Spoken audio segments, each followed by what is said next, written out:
यदि आप हमारे चैनल के सभी गाने को पसंद करते हैं तो डीडी प्रोडक्शन हाउस के यूट्यूब चैनल को लाल बटन दबा के सब्सक्राइब करें और घंटी के निशान को जरूर दबाएं।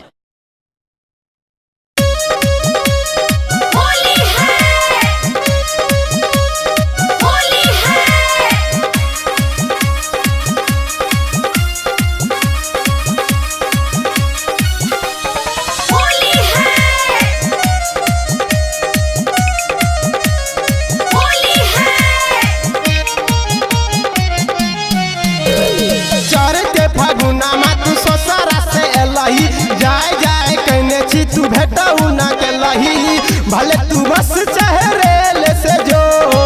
भले तू बस चाहे रेल से जो रंग हम पिचकारी वाला झलके जो छोरी हमारा से होली खेल के जो रंग हम पिचकारी वाला झलके जो छोरी हमारा से होली खेल के जो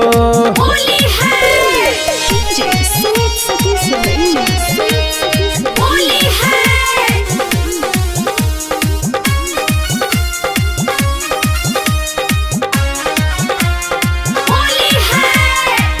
छौरा रूप लागर वाला कईने छौज से मुखिया के लहरिया में करब हम वेटिंग छौरा रूप लागर वाला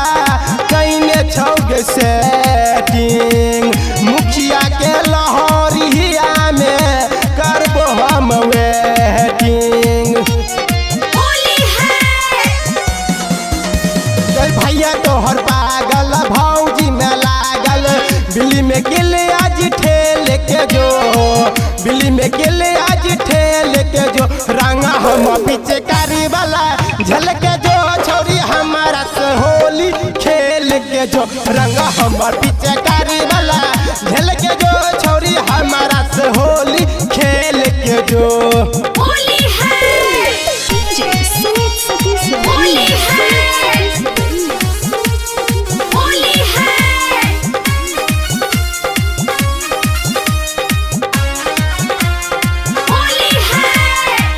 करब हम फाउन के रानी पहले उठाई है रंग में गुलाल वाला संग में मिलाई है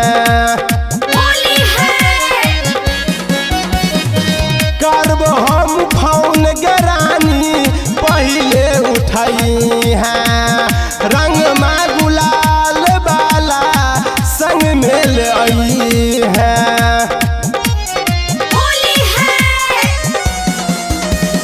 दीपक दारा भंगिया के रंग तो गे अंगिया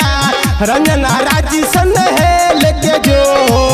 रंजना गायक सन है लेके जो रंगा हम पिचकारी वाला झलके जो छोरी हमारा से होली खेल के जो रंगा हम पिचकारी वाला झलके जो छोरी हमारा से होली खेल के जो होली चढ़ते फागुना में तू सोसारा से एलही जाए जाए कहने छी तू भेटऊ ना के लही भले तू बस चाहे रेल से जो भले तू बस चाहे रेल से जो रंगा हम पिचकारी वाला झलके जो छोरी हमारा से होली खेल के जो रंगा हम पिचकारी वाला झलके जो छोरी हमारा से होली खेल के जो